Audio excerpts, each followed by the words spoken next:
প্রথমবারের মতো ত্রিপুরায় অনুষ্ঠিত হবে এনইসি বৈঠক। আগামী 31শে আগস্ট এবং 1 সেপ্টেম্বর দুদিনের এই বৈঠক হবে আগরতলায়। কেন্দ্রীয় স্বরাষ্ট্রমন্ত্রী অমিত শাহ যোগ দেবেন বৈঠকে। ত্রিপুরার মুখ্যমন্ত্রী সহ আরও 6 রাজ্যের মুখ্যমন্ত্রীরাও যোগ দেবেন এই এনইসি বৈঠকে।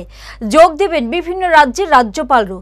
সোমবার জানালেন মুখ্যমন্ত্রী ডাক্তার মানিক সাহা, ত্রিপুরায় অনুষ্ঠিত হতে যাওয়া আসন্ন এনইসি বৈঠকে রাজ্যের সীমান্ত সমস্যা সংক্রান্ত বিষয়ে বৈঠকে আলোচনা করা হবে।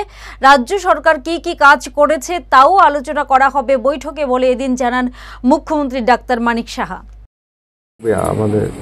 এনইসি বৈঠক আমাদের জন্য অত্যন্ত আনন্দের বিষয়। এতদিন ধরে তো আমরা শিলং, আসাম এইসব জায়গায় যেতাম, তো এবার প্রথম ত্রিপুরাতে এনইসি বৈঠক হচ্ছে। আমাকে নিয়ে 7 জন আরো মুখ্যমন্ত্রী, 6 জন মুখ্যমন্ত্রী আরো আসবে এবং রাজ্যপালরাও আসবেন এবং মাননীয় হোম মিনিস্টার সাহেব আছেন, ডোনার মিনিস্টার আসবেন। মানে এখানে আসার পর নর্থ ইস্টার্ন কাউন্সিলের কাজই হচ্ছে, ইভেন নেসাকেরও কাজ হচ্ছে এখানে স্পেসকে নিয়ে।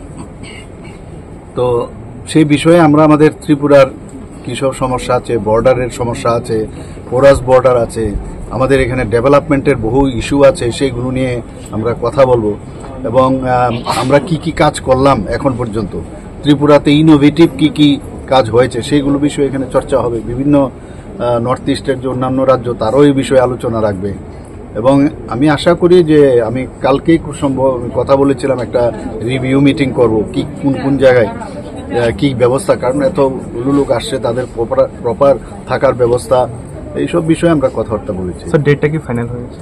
ডেটটা তো খুব সম্ভব 31 আর 1 দুদিনের প্রোগ্রাম। ধন্যবাদ।